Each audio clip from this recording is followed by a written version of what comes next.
I'm Dr. Céline Gounder. I'm the editor-at-large for public health at KFF Health News. I'm also a CBS News contributor. Today with me is Sloane Crosley, the author of the New York Times best-selling books, Grief is for People, How Did You Get This Number, and I Was Told There'd Be Cake. She's also the writer of two novels, Cult Classic and The Clasp.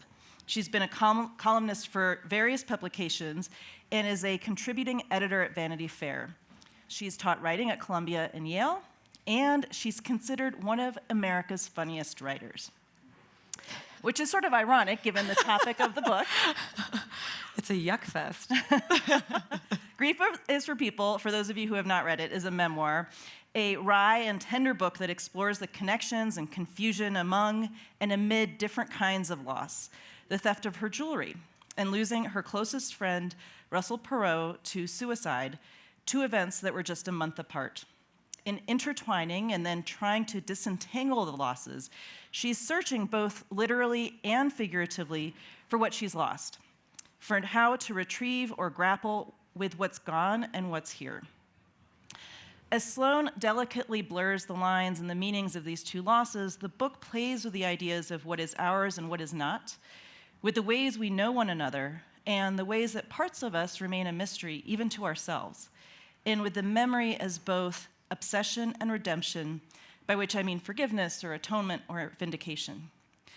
The passage Sloane is going to read for us now is about both delineation and thievery, and the general blurring and crossing of lines.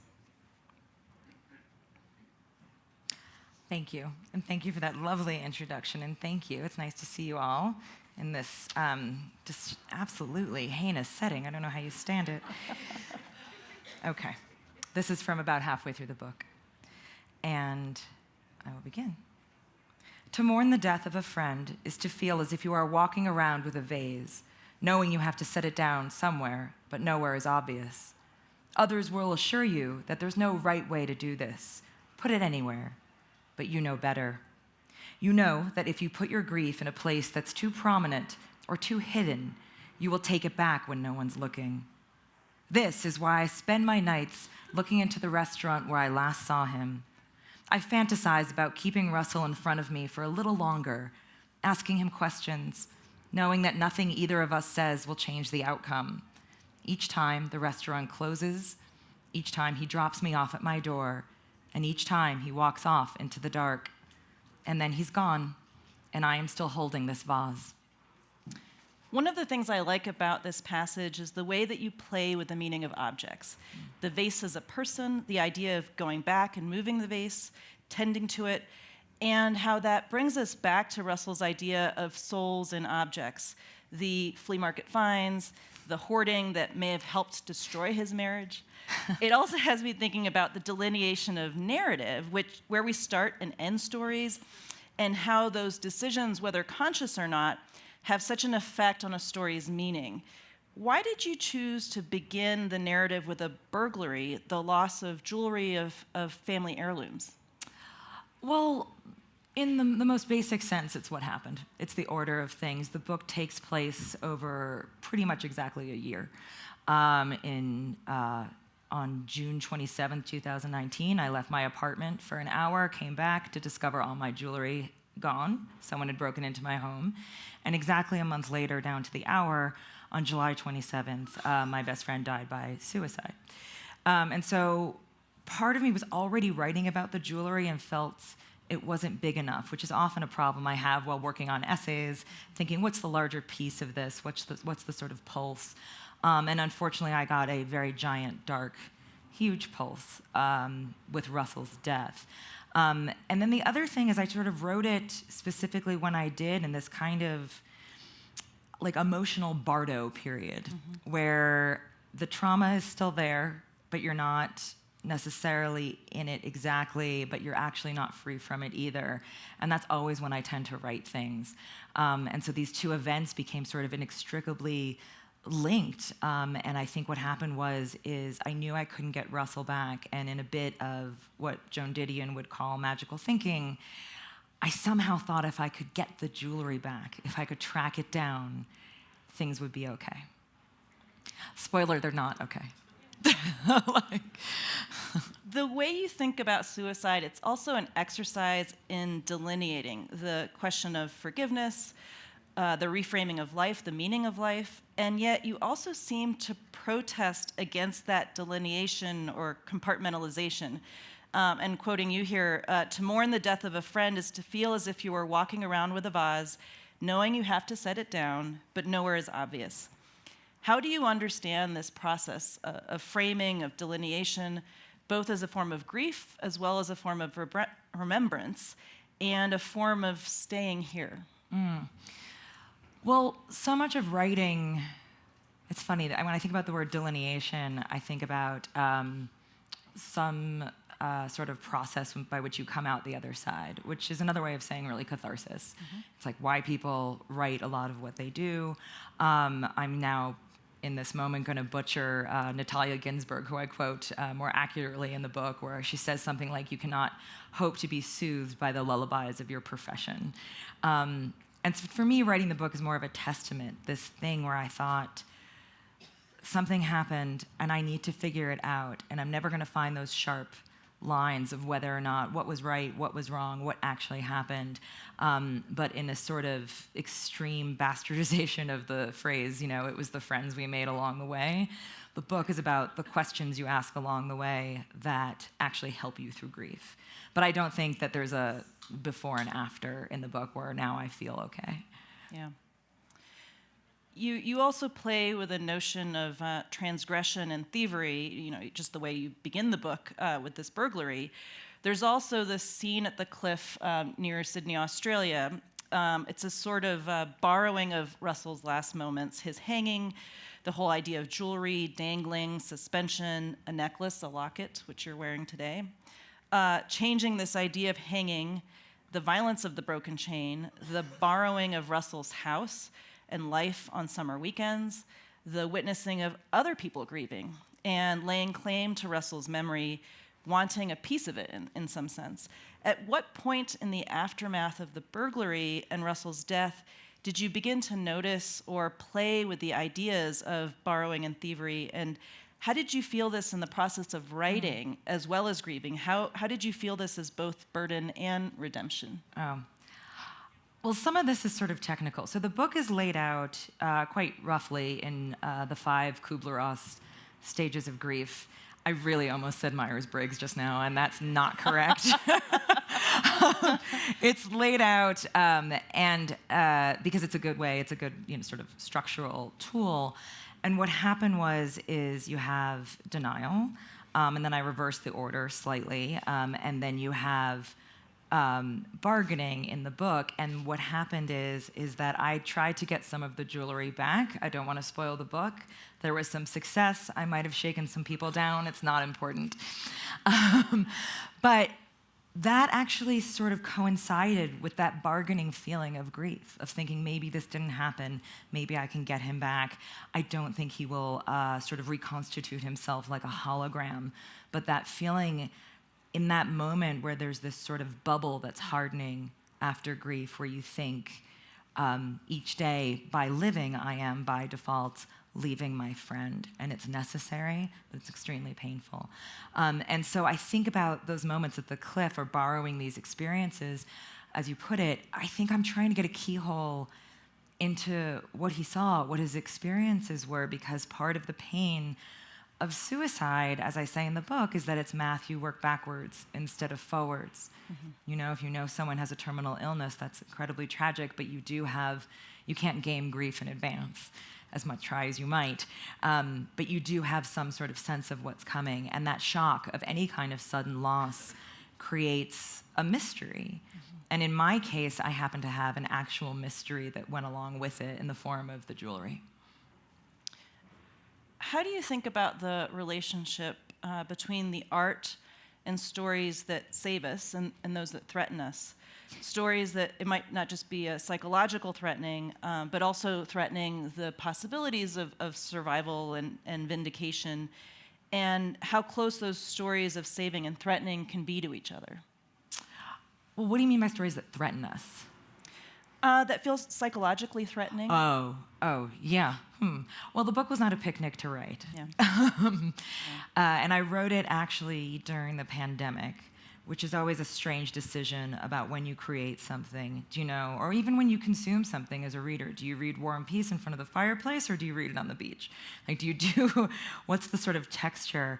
And to me, what helps the sort of damaging nature of the story, the sort of painful parts of the story, were the North Star of my friend.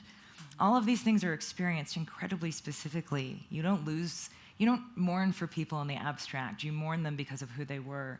And Russell happens to have been a wildly funny, unique human being that I loved in this sort of unusual relationship, and also wildly inappropriate. And so much of what he said is in the book, and yet so much was edited out.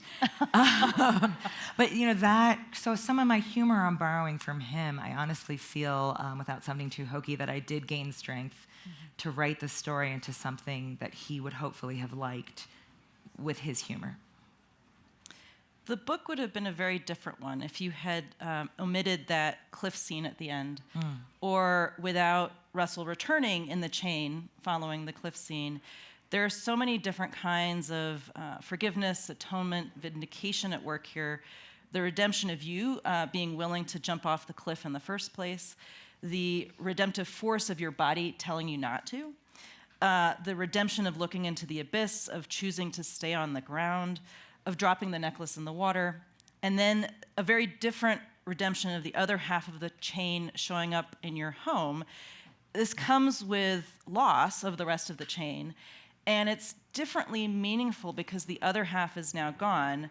I'm curious about how all of this came together, with what level of consciousness this evolved for you, and how you understood the different parts of the sequence in doing living versus writing. Gosh, it's so hard not for me to just flip my hair and be like, this old thing? You mean that I just appeared? I remember briefly in college once I handed in my first novel, which was not very good. But when I handed it in, the professor said that she liked the increasing water imagery, that there was an image in a bathroom sink, and then a pool, and then a lake, and then the ocean over the course of this sort of long, short story. And I remember thinking, really? And some of it, what you do is, I think it's like acting a little bit, writing, where you are so permeated by your emotions, by the stories you're telling, and these are naturally the analogies you use, the imagery that you use sort of flows pretty naturally. So I think some of it was more conscious than others. She's referring to one of the final parts in the book, this won't ruin anything, where I go to Australia, where I had been years and years prior, and I had chickened out and neglected to jump off a cliff. And then right after Russell dies, for work, I go again, just so you don't think I'm just going to Australia. But I really felt in that moment that the real reason I went was because I wanted to go somewhere where there were no associations. He had never been there. He didn't know the people I was with. And I just felt like what happens when you grieve is everybody rushes and apologizes, and is wonderful. If you're lucky, you're surrounded by friends and family and well-wishers. And maybe you're also surrounded by people who are searching their inboxes for that person's name. Mm-hmm. Do you know? Like, oh, have I talked to that person before? Do I know them? How have I heard of this? And I wanted to go to some associative-free place. And I think I was still, part of me will always be in denial. And part of me was still on page 1 of the book, where I thought maybe he's here. Mm-hmm. Like a little part of me, when I looked over that cliff, was like, he's got to be around here somewhere, which I think is a real function of grief. Russell is, in a sense, vindicated, not that he needs to be vindicated, through the book. And the book is therefore a kind of undoing of the finality of suicide, or undoing of his disbelief in himself and his future and his staying power, and yet he's still gone. Is he gone differently now that the book has been written, more tenderly or more tetheredly? He certainly survives differently. Yes, yeah. No, he's gone. I think part of it is recognizing. I did join some online forums, suicide sort of survivor groups, which always just even in the sort of semantics made me feel like a fraud. I'm like, a suicide survivor, isn't that someone who jumps off the Golden Gate and lives? I don't deserve this. And that's part of the difficulty of plugging into the friendship sort of aspect of it. But no, part of it is realizing, yes, he's gone the same way all of those people's loved ones are gone. I do think he was a pathologically social person. He's a big, big puppy.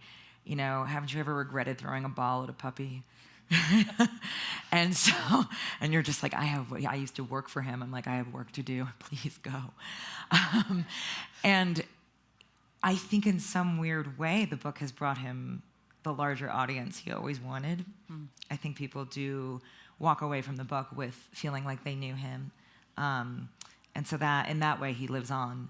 And also, I think the other thing was, you know, all books have different sort of prisms, or sort of like if it's a TV show, like an A plot or a B plot, and then somewhere in there is the plot of him being a gay man from a certain generation, and somewhere in there is the plot of the sort of demise of media and publishing, and his love of books and his difficulty with work, and the sort of narrowing of his life. That I don't think he was alone in that, and I just wanted to really portray it. So he lives on in other people's stories as well. What tethers you or us as the readers to life in the book? The relationships, the souls of things, the grief itself? Well, Russell really believed, and you mentioned it earlier, in the souls of objects. He'd go to a flea market and just, I mean, he's a really lovely person, I swear, but, you know, he would basically like gleefully convince some sort of vendor that a piece of pottery was not worth that much, and it was just like Antiques Roadshow in reverse, and then he'd give them $20 and just sort of walk away cackling. Really nice person. I just, very generous, very warm. But I think that his love of objects and mine in some ways were the same thing, because he was in love with the past. When we worked in book publishing, he worked for Vintage Books, which reissues a lot of, I mean, name it. It's Capote, Gore Vidal, Toni Morrison, and so I think that there's so much of him that was spent living in the past, loving old movies, loving old objects. And I inherited that, or already had that in me, and then he brought it out in me. And so I think we both, in the book, I talk about that maybe it was for him a little dangerous.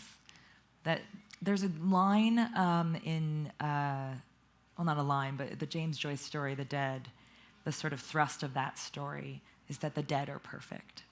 They can do no wrong, and you can't compete with them. And that is considered taste and considered nostalgia in anyone else who knows about, has a sense of history when it comes to the culture. But I think there was some part of it that was a little dangerous for him, that he felt too attached to the past. You sort of alluded to this, that sometimes he was inappropriate. Oh, God. Often inappropriate. It does seem that workplace dynamics are part of what led Russell to question his place in the world. And you wrote, he no longer saw a place for himself in the world, and this was the same as a terminal illness. But was he terminal, or is the world in some way terminal? Is there anything you wish would go back to the way things were, or that you're glad changed? I mean, the thing is Russell got sort of swallowed up by a very important movement, but the worst sort of shards of that movement. He told an assistant of mine at some point, she walked in to a meeting, and she was quite conservative but wore tight clothes. It was confusing. But she had this sort of cardigan with, let's say, overworked buttons. And he walked in, and he looked at her, and he said, "Oh, my God, it's like you walked into Talbot's and said, 'Give me the sluttiest thing you have.'" And I was like, oh, no. And this was way before Me Too. This is years. And I pulled her aside. I'm like, yes, he's very funny. If he says anything that really upsets you, I hope you'll let me know.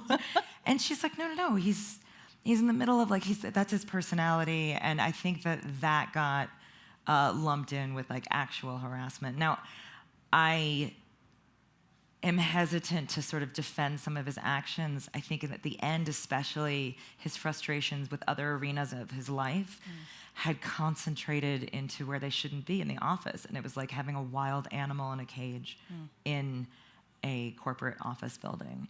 Having said that, his motivations were not the same as the demons that you hear so much about. He fought for all our raises. You know, he told us what to read. He was very proud of us if we wrote anything on the side, you know. How might you have written this book differently if Russell had lived? If it were a memoir about your friend, but that he were still alive? Well, I did. I did. I didn't know I was doing it, but the novel I wrote before this features the main character, the heroine, is sort of involved with her old boss at a defunct psychology magazine, and their dynamic and their dialogue, while it's actually more sexual tension than I had with Russell, is very much, I think, a tribute to him, and I didn't quite know it. So in some ways, I know the answer because I have it in fiction form. And then the horrible thing is, I mentioned in the book that it's impossible to game grief, and you can play the game of saving, you know, what would I save in a fire? I'm going to look around at my life and think, what would I save in a fire, both objects and people? And you will be wrong. So I don't know if I would have written a memoir about him. I don't think I was, I knew that he was very special to me. I had dedicated a previous book to him. You know, you don't just go around dedicating books to people. But I think I didn't understand how special until he was gone, and how much he is a part of me and influenced my life. Did he see himself in that novel? What was his reaction to that book? When I said he fosters writers, he worked, I should have said this at the start, he worked as a director of publicity for vintage books. And the trope, or the sort of cliche with book publishing, is that editors have a secret novel under the table.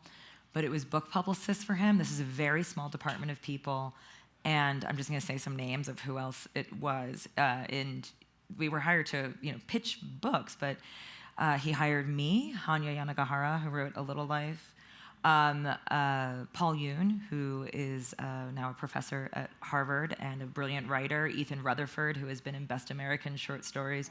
This is not normal. And so what he would do is not read all of our stuff because he was just so afraid he wouldn't like it.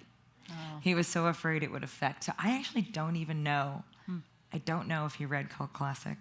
And I don't know if he'd see himself in it. People don't always see themselves the way you portray them. Yeah.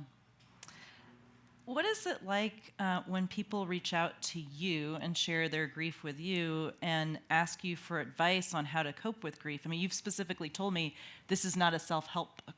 No, it's not, but it's not, that is not to be dismissive of an entire genre. I read a lot of them. They were sent to me. I thought, I'm not reading any of these, and they all got read. And I think, but there's not steps here. I don't know how to tell people to go forward, but that's part of the testament of writing memoir or autobiography of any kind, is this is what I have noticed. Maybe you feel it too. Maybe you notice it too, and you can plug in or be entertained or depressed, and usually that's the same thing.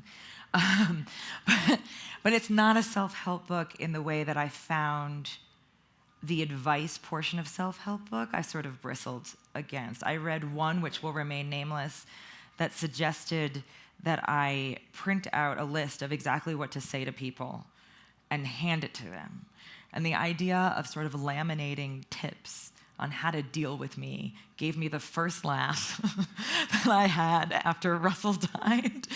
But so I think I lost the thread of the question because I got off on self-help. I'm sorry.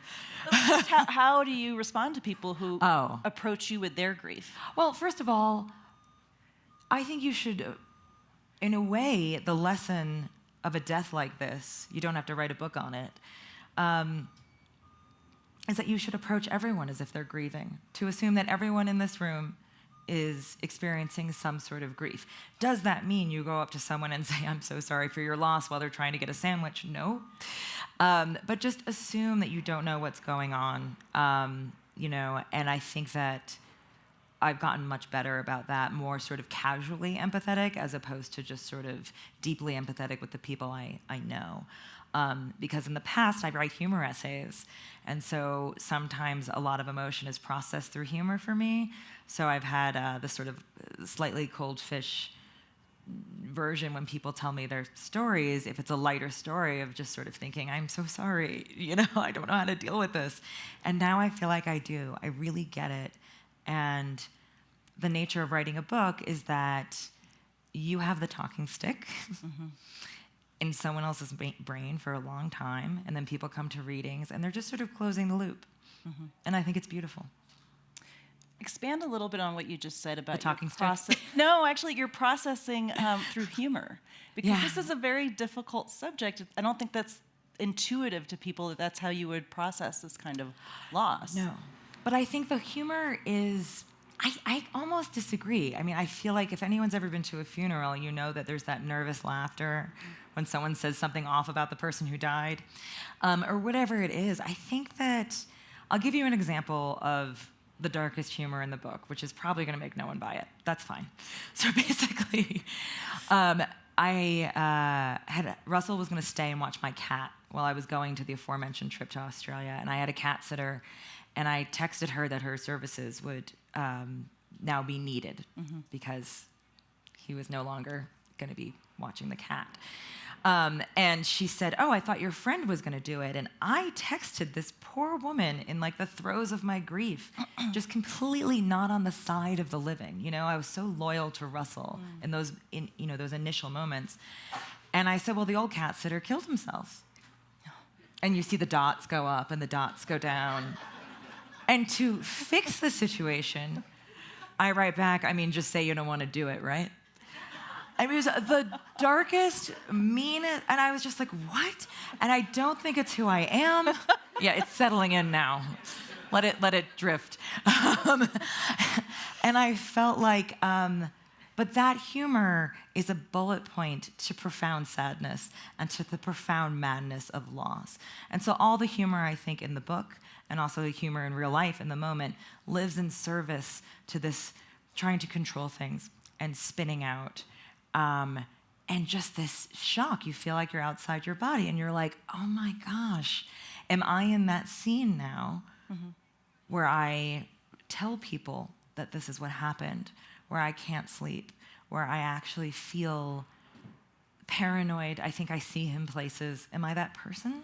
And the answer is yes. And it's so individual when it happens to you. So I've also experienced loss. I know, I was going to say. My father died of suicide about 10 years ago, and I lost my husband about a year and a half ago, as well as just various other family members. And, one of the things that's been interesting to me is people coming up and sharing stories about my husband in the last year and a half, things I didn't even know, and how amazing that is. But there's also this feeling of, I think they want to own a piece of him. And I don't know if you've experienced this, but how do you show empathy in that moment? To me, it feels a little strange. Do you feel like back off? In some ways, yeah. In some ways, yeah. Your husband was very public, and I think a lot of people were fans of him and knew of him. So I don't quite get that as much. So I'm more thirsty for it. I'm thirsty for a complete puzzle, and for these pieces, and it's also a different relationship. Yeah. And so I feel like for you, you're probably inundated with. It feels probably like not interlopers, but I guess what I would ask you in return is, what do you think people's motivation is for sharing this with you? Because I don't think it's like a hungry hippo thing. I don't think they're trying to take your grief away or get a piece of your husband. I think that they maybe can't believe it either. Yeah. I don't know. Maybe that's too nice. Well, I do think the sharing of stories, I think that's just us sharing him, and I think that's wonderful. I think there is a piece, though, of wanting to own a part of his story, which is, I think, what I find a little bit more difficult. A little Like, jarring. they want something that's just for them. Sometimes. Yeah, I think that's true. But I think what you have to do, and what I would tell people who feel so compelled to come up to you and, share the time he wet the bed in camp, like those people, I think we live in a world where everything is so shared, and I hate it. It's like, when in doubt, you can just blame either like COVID, the internet, or global warming, and we had problems before this. But we live in a world where everything is like the need to share, to sort of, someone famous dies, people start tweeting out all these photos that I don't know if are entirely about the person when it's you and, backstage somewhere with Robin Williams. I don't know if that's totally about that person, or if there's like another message in there. And I think you learn to keep it for yourself. There are pieces of Russell that are not in the book, and not just because they're highly offensive, but there are pieces that I will always have, because I think the other scary thing, and this is the commonality that we probably both have, you, because you didn't do it voluntarily, I did voluntarily turn my loved one into a public death. You had that foisted on you. And I think that there's part of that protection you feel is your own memory. Like, you cannot hack away at the most precious thing I have, which is not what people are trying to do. Right. But the answer for me is to leave a couple things, a couple gems out of the book, and just have for me. You also allude to the idea of his partner, Yes. and certain aspects of Russell's story being for his partner, and not to be for you to share with others. Yes. That it's his story. That's his love story, not this is my love story. Yeah. And what has been, how have the two of you been able to share your stories of Russell with each other? It's actually, his partner has been, and it's funny, both in the book I'm hesitant to speak for him, and in this moment I'm hesitant to speak for him. But he's been wonderful. I think there are very few things at this point, having gone on book tour for this book and done all this media and had this really overwhelming response just in my inbox. I think the only thing that can really sort of get me and make me cry is thinking about the exchanges with his partner, and talking about the pieces that both of us knew that are not in the book, and sort of working it out a little bit, and just having these very sort of like careful, gentle emails with each other. But I don't know if Russell would even, as per my other comment, have read the thing. But according to his partner, he thinks he would be very proud. So, but who knows? It's hard to speak for the dead. We're going to open it up to the audience, because I'm sure you all have a lot of your own experiences and questions and reflections. Comments, criticisms. Microphone, please, to the gentleman here in the front row. Thank you. Thank you both for this very tender conversation. Thank you. Thank you for coming. What I'd love to know is, you mentioned Joan Didion, and perhaps there are writers that are no longer with us who you have sort of dialogued with, or who have richened your reading life and are important to you, particularly given the lives that you've lived to this point. And I'd love to hear about those. Oh, wow. Wait, because of the Questions for you. microphone. Oh, I know, but the microphone means no repetition is necessary, right? Everyone heard. Okay, good. Well, actually, Joan Didion is in the book quite a bit, in a rather literal way, because Russell and I were her publicists. So I spent a fair amount of time with her, and Russell played a very horrible joke on me at one point after we first met her, and wrote me a fake email saying that Sloane seems lovely but a little young to be handling my campaign. Can you find someone else? Yeah, he's a good friend. He's a good friend, and I really liked him. No, but so Joe Didion is a huge one, obviously. I would say Hilary Mantel. I think Giving Up the Ghost is one of the most beautiful pieces of memoir or writing, period, that I've ever read. And then, there are people like Natalia Ginsburg I pull from for this specific book. But structurally, I tend to sort of think I don't know. It's hard to say. I tend to go for short stories when I'm asked this question. I don't know why. I think it's more bite-sized. Like my impulse is to be like Lori Moore, Cheever, some of James Baldwin's shorter work, But so I sort of pull from everywhere. I don't have a great answer. It's almost like when someone asks you where you want to eat, and it's like you've never left the house in your entire life, and I'm like, I can't think of a restaurant. I've never been to one, so I don't know. But Joan is in the book. Yeah. Other questions? This woman here.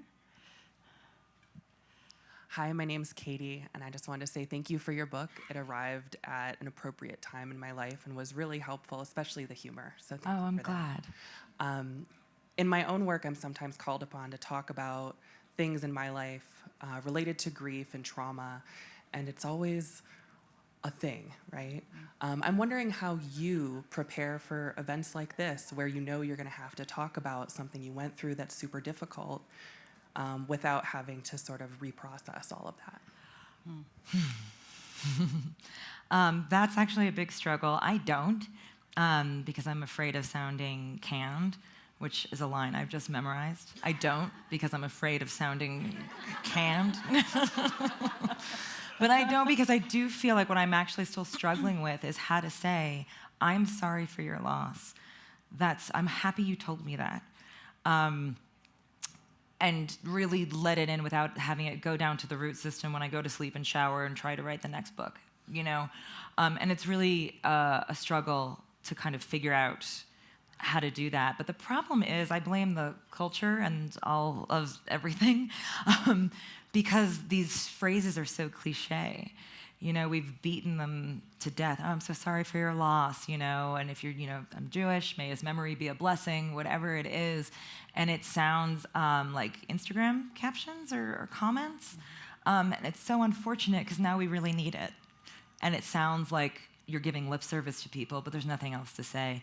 So my thing is to try to, as hokey as it sounds, to truly stay in the moment and listen to what someone is telling me. And what I was saying before, that I got to tell my story. It is their turn to tell their story, and I'm lucky that anyone wants to come and do it. Do you ever find yourself avoiding certain situations because you don't want to deal with somebody saying, I'm so sorry for your loss? I mean, I definitely have done this. So where I went to college, we're very cultish about our college reunions. People will Is it Princeton? Yeah. So people will go every year or at least every 5 years. And I have not gone for the last 2 years because I just don't want to have that conversation. Yeah, I don't know. Again, I think that it's funny, I hadn't thought about it before we sat down here today, but I have voluntarily given myself a piece of your problem. So now with the book, people want to talk about it. Yeah. Where before, I had free will. I could choose whether or not to be that person who talks about it. In the book, when I go to Australia, I do this experiment. I go right afterwards, and I think, I'm not going to tell anyone about the burglary, and I'm not going to tell anyone about Russell, and I'm playing this weird, twisted video game called My Friend's Not Dead, and it didn't work out well. But I feel like I don't really avoid... I can't, because they're book tour situations. That'd be amazing if you sat here and were like, tell me about the book, and I was like, no. I love your ring. But see, I go straight for the jewelry. But yeah, so it's different. I don't avoid it too much. Yeah. Other questions? We love questions. Over here? Oh, gosh. Yeah, you guys are more monitoring. Hi, my name's Emilio, and I'm a clinical psychologist, but this is more of a personal question. What would you say, looking back, to someone who's a loved one of someone, a family member or a friend who struggles with suicidal thoughts, desire, and not to... Like ideations. Correct, and not to draw attention, but it's like a reality that they're living with. Yeah. And related to that, and if it's too personal, you don't have to answer, but did you have any sense that he might take his life? And how did you deal with that, and what did you do with that? I did not. Well, I'll work backwards. I did not know. Again, because it's baked into his personality, where, if if Fran Lebowitz came up to you and said she'd rather kill herself than go to Times Square, would you, sort of rub her arm and say, do you need to talk to somebody? And I wouldn't. So that's sort of the formation of how this came out. I knew he was unhappy. It's hard to gauge someone else's unhappiness. I've tried to avoid the did you know questions to myself personally, because I feel like I'm going to walk around with this weight of guilt with or without them, But I also feel like I was a good friend to him. And I do feel like in that snippet that I read in the beginning, it's about wishing I could just keep him in front of me and ask him more questions. So what I would say to a person is, part of the destigmatization of suicide is to not treat it as this incredible abnormality, that there's a little piece of that fallibility in everyone, and some people get it in small doses, and some people get lethal doses. And he had a lethal dose, and I didn't know it. But it doesn't mean that I can't plug into it and that it should be so scary to talk about. And like I said, I don't know if I could have changed a thing, but I wish he knew that as much as I was listening to him, I was really listening. Over here. Hi, thank you so much, Katie. So in the, as you're talking, you're kind of explaining why you love this person, and you're telling these stories that make it kind of, the Talbot story, things like that you might look at and be like, ooh.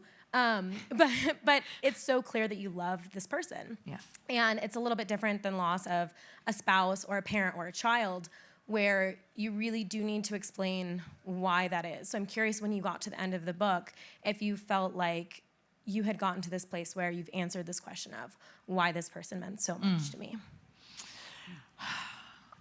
Wow, that is a good question, which sounds like I'm filibustering, which I am. I think that I knew that loss of a friend was going to be difficult. I think that's actually really part of the reason that the jewelry plays such a big part, because that is only mine. That is only my story, which is other people have parts of Russell's story, and I'm telling one angle of it. But I don't think I wrote it to justify our friendship only because, or justify the loss, only because he was sort of the person I was talking to. I've never really written a book like that before. People talk about writing and picturing one person reading it, and I've always had a more general kind of conception. And this is the first time where I think whatever happens with this book, no matter the reaction, this is for you, buddy, in this very direct way. Because I felt our friendship was special. And it's also the one relationship that everyone here has. Not everyone has a child. Not everyone knows both their parents or has a sibling. This is universal, and it's sort of brushed under the rug in a lot of ways as not as important. Part of my bristling against the self-help books were not necessarily how they were written. They're not poorly written, and they're not useless. I think whatever helps you is the answer. But the table of contents: loss of a friend, loss of a spouse, not loss of a friend. I ruined my punchline. Loss of a spouse, loss of a parent, loss of an adult parent. And I'm like, oh my God. And nowhere was, what do I do with this relationship that was so close but like not legal? It's almost like a hierarchy of grief. Yeah. I mean, have you ever felt this grief imposter syndrome, so to speak? Oh, the whole book is, I think, a lot of that. A lot of like, do I have a right to grieve? But I should say, nobody was trying to snatch it away from me. Mm-hmm. Do you know what I mean? Nobody came up to me and I was like, oh, my friend just died, I'm sad. And they were like, get over it. And Mom, no, I'm kidding. But nobody, but you do feel imposter syndrome, and you think it's not just about societal imposter syndrome. It seeps down into sort of the inner workings when you're alone, and you're like, were we that close? Mm-hmm. Did I make this up? If I didn't know this, did I make this up? And then, of course, if I'm a writer, do I have a right to write about it? And then you just get this, like, if not me, who? And I really feel like we had a relationship that I will never have that same kind of relationship again. Here in the front, the woman and then the man. Oh, no, yeah. Am I the woman? Yes. Congratulations. My profession is a rabbi, and I deal wow. a lot with grief. And I'm curious, you were saying, and I've experienced a lot of grief myself, and I know that when I hear those words, I'm sorry for your loss. The flip side of it is, if they don't say anything, it's Anything kind of additional. just even if you see them and they don't even acknowledge that they won't say those words, but they don't know what to say. What would you say that would be comforting? I mean, I have an out because in my religion, in the Jewish religion, you're not allowed to talk. I don't know if any of you know that. You're just not allowed to talk. But what would be comforting to somebody? Or what would have been comforting to you at Princeton? So you could go. Well, I actually have an example here. So my best friend from med school and I went on this retreat with other folks, totally unrelated to medicine, or it was more about democracy and the state of our country right now. But it was with just amazing people. But this was not that long after my husband passed away, and she did not say anything about it. Wow. I think we just knew, and it was more, how can we be in this moment together and enjoy each other? And that was actually a relief. Yeah, I to have not to have to say, go through yep. the story of it again and again. Yep. I think it's weird. I think Russell's death, I'm making it sound like a production of a play, could have benefited from some sort of religion. In the Jewish religion, they bury people right away. They sit Shiva for 7 days. We didn't do any of that stuff because suicide is such a isolating, scattering death that we didn't know how to handle it. And so I actually also appreciated the people, but it's only people very close to me who I know how sorry they are for my loss. But you do need to sort of find the words a little bit. I mean, also, the prayers you say in Judaism, I mean, we'll switch places. The prayers you say are meant to be said. I mean, I'm not a huge one for organized religion, but every once in a while you can dig back, and the prayers you say are meant to be said with several people. I don't know the number. It's like 8 or whatever it is. It's a minyan, exactly. So that I think that's so that the person who is mourning is not alone. I mean, I think And also about that'd be sort of the nice. memorial service. We actually called my husband's a celebration of life, but it was We really did. about everybody sharing the stories, and to me, that's also what was comforting. Did you do you remember the memorial service? Oh, yeah. Or you do. Yeah. It's interesting. I have so much that's out. No, very, very clearly. You do. Yeah. You do. Yeah. The gentleman here. Excuse me. If the answer to this question spoils the end of the book, tell me just to read the book and, and we can end. So, is there something? Was there an epiphany or something you learned about the world or yourself that you, as a result of writing the book, that you didn't know before? I learned how to shake down a bunch of people on 57th Street for jewelry.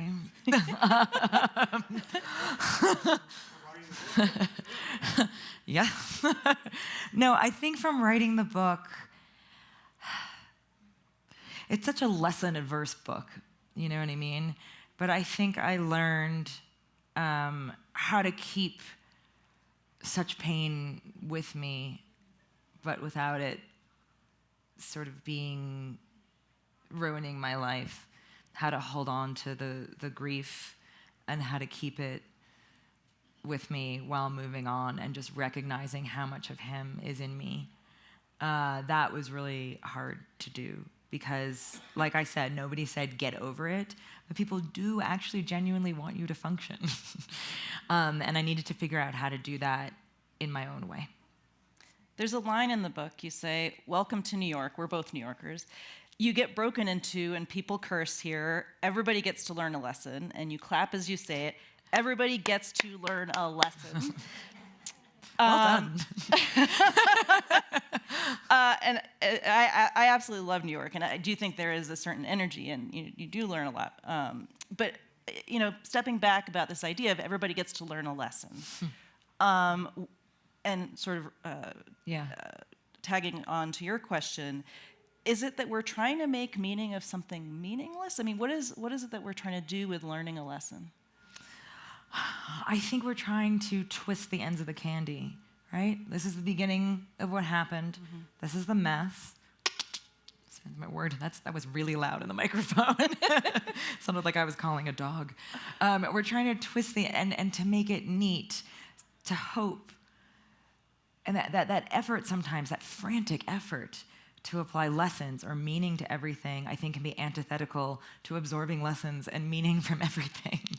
You know, where you're just like, I don't know if there's a lesson to be learned from Russell's death or from the suicide, but I know that part of the writing process is that it is so important that we just sort of bear testament to these people we love so much, and to give some indication to other people and help them as much as I am like, no self-help, none. I do feel like maybe this is a little preview of what it will be like when something happens to you, you know? Well, Sloane, I want to thank you for sharing your and Russell's story with all of us. No, you were wonderful. Thank you for sharing yours too. And thank you for wonderful questions. Thank you. Thank you for coming.